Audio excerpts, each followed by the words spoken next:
Hello, it's either part 2 of the NPC experiments or it is a continuation of part 1, I'm not sure. And this one right here is going to walk towards the target, which is incredibly simple because in the last thing we showed how to make the NPC walk in the direction it's facing. And all we need to do after that is put a look at component on the NPC so that it looks at a target object like this one. So you can see this guy will look at this target wherever it is. Not that you can see it when it's way in front of me, but and since he walks in the direction he's looking, he will always walk towards the target. Let me turn on walking and you can see that.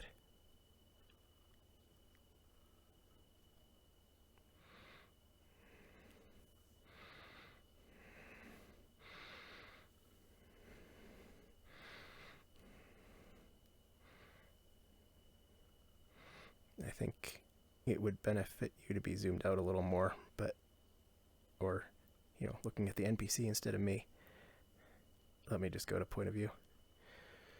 And yes, it kind of freaks out a little bit when it gets to the target, but that's something we can fix later.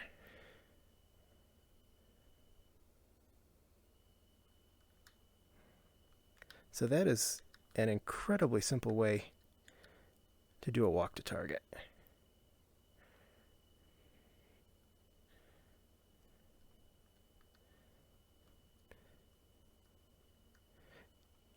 That may need to be changed a little in the future if we want more complex behaviors, which I'll get into in latter experiments.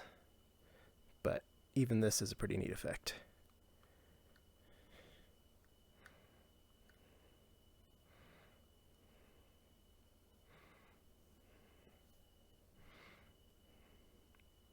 And that look at component, I didn't do any logics at all for that. It was just this one look at component, and this was set up so that the NPC would only rotate around its y-axis. It wouldn't rotate X or Z because I didn't want it leaning at the target. And that's it. That is walk to target.